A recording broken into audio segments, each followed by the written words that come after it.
The thing to keep in mind is that you should play to your strengths as a writer and to the strengths of the medium you're using to tell your story. That means if we are using prose novels to tell our story, we are going to have certain strengths that other mediums don't have, and leaning into those is going to be handy for writing a fight scene. What are our strengths? We can show direct character emotion and thoughts in a way that films just cannot. And even comic books, we can do more of it because we have more words. What we can do in a fight scene is that we can very easily connect character motivation with character actions and give a sense of progress through a scene.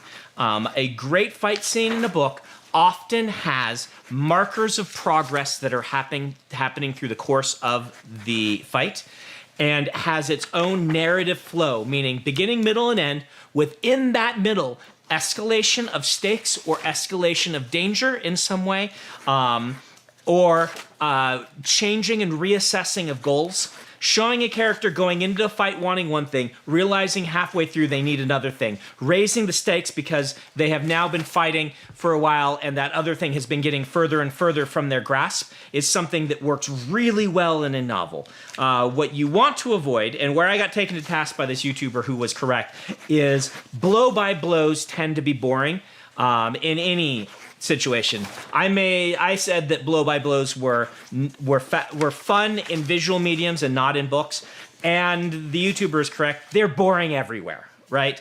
If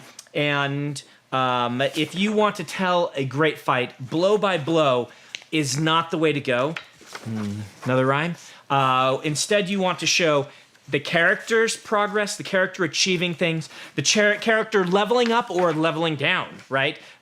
Trying things and failing. It should be progressing the plot, the character in some way, plot or character, ideally both. And it should have its own mini sequence of, like I said, beginning, middle, and end with goals and changes in goals and things like that. One easy trick is to, don't overuse it, is to say there are this many bad guys and the fight ends when they're down, and show the character being pushed more and more to their limits as they are trying to deal with all of these different forces fighting against them, to bring it to a natural conclusion of do they win or lose at the end. So, but look for ways you can give a sense of progress.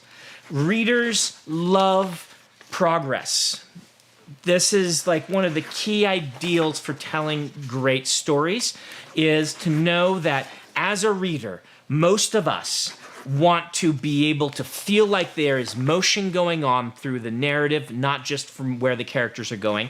And that motion should give us a sense of progress toward an ending in some way.